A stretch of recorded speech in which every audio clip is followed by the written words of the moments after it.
வாங்க நண்பா. நான் உங்க சூர்யா பேசியிருக்கேன். இப்ப என்ன எது விஷயமா சொல்ல வந்தேன்னு கேட்டீங்கன்னா, இன்னைக்கு இப்ப காலையில மணி 10 ஆகி போச்சுங்க. இப்ப நான் நம்ம திருப்பூர் நீதிமன்றத்திலயும், திருப்பூர் கலெக்டர் ஆஃபீஸ்லயும் போய் லைவ் போட போப்போறேன்.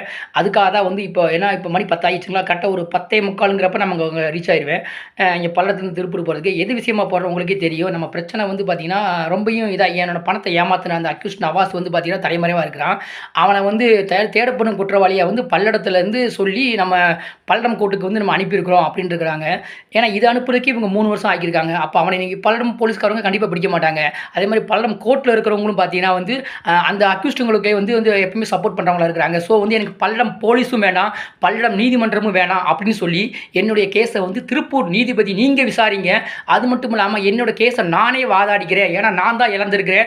எனக்கு யார் மேலும் நம்பிக்கை இல்ல. ஸோ நானே வாதாடிக்கிறேன் கேஸ் விஷயமா அப்படின்னு சொல்லி நீதிமன்றத்தில போய் இப்ப நான் லைவ் போட போறேன். இது தப்பு தான் நினைக்கிறேன். பட் இருந்தாலும் என் குடும்பத்தை காப்பாத்துறதுக்காக எனக்கு வேற வழி தெரியல. முடிச்சுட்டு அப்படியே கையோட வேலைக்கு போகணும்னு சொல்லி நானுமே அவங்கள்ட்ட நீதிமன்றத்தில் பேசுவேன். எல்லா ரெக்கார்டையும் ஃபுல்லாலாம் கொண்டு போகல. ஏன்னா ஆல்ரெடியா அங்கே எஃப்ஐஆர் போட்டு எல்லாமே இருக்குது. இப்போ நான் போகிறது பார்த்தீங்கன்னா பல்லடம் நீதிமன்றம் எனக்கு வேண்டாம். எனக்கு திருப்பூர் நீதிமன்றத்தில் என்னோட கேஸை நீங்கள் எடுத்து நடத்துங்க.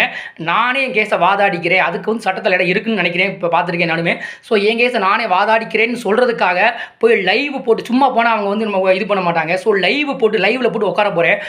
ஃபஸ்ட்டு கலெக்டர் ஆஃபீஸில் போய் லைவில் உட்காந்துட்டு ஒரு 10 நிமிஷம் உட்காந்துட்டு அப்படியே கையோட பக்கத்தில் தான் திருப்பூர் நீதிமன்றம், அங்கேயும் போய் லைவை போட்டுட்டு லைவ் போட்டால் நம்மளை தானாக தூக்கிட்டு போயிடுவாங்க.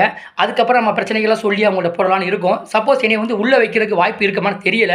ஆனாலுமே என்னுடைய பெட்டிஷன் நான் என்ன எழுதியிருக்கேன் கேட்டிங்கன்னா, ஐயா நான் என்னுடைய யூடியூப் சேனலில் லைவ் போட்டு எனது பிரச்சனையின் காரணமாக இந்த மாதிரி செய்கிறது சட்ட ரீதியாக தவறு அப்படின்னா என்னை ஃபஸ்ட்டு மன்னிச்சுக்கங்க.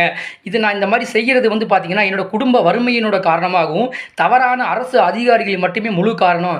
காவல்துறை அதிகாரிகளோட அலட்சியம், பணவெறி, காசு கொடுத்தா என்ன வேணாலும் செய்வோம் அப்படிங்கிற அதிகாரிகள் இருக்கும் வரை எங்களை போன்ற நடுத்தர குடும்பத்தை சேர்ந்தவர்கள் இவங்களால சீரழிஞ்சுக்கிட்டே தான் இருக்கிறோம்.